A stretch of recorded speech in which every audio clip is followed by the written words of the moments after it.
संत शिरोमणी कारखान्याला सुद्धा नफा झालेला आहे.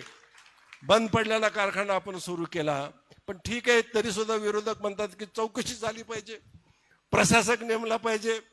त्यांचा अधिकार आहे, त्यांनी ते बोलावं, त्यांनी ती मागणी करावी, त्याला आमचा विरोध असण्याचं काही कारण नाही. पण माझी एवढीच विनंती होती की तुमच्याकडे असलेली एखादी पतसंस्था तरी तुम्ही नीट चालवली तर फार आम्हाला आनंद होईल.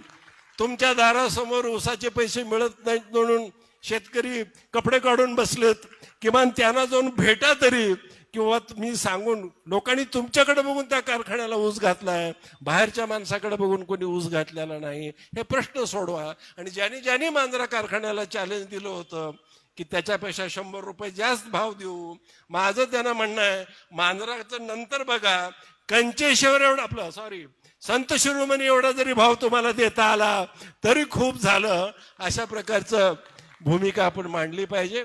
ठीक आहे, त्यांचा तो अधिकार आहे, आपल्याला त्याच्याबद्दल काही म्हणायचं नाही, पण टीका ही रास्त असावी. त्याच्या खालचे कॉमेंट्स बघितले तर काही वेगळंच काय असतं. आणि म्हणून अधिक न बोलताना बाबासाहेब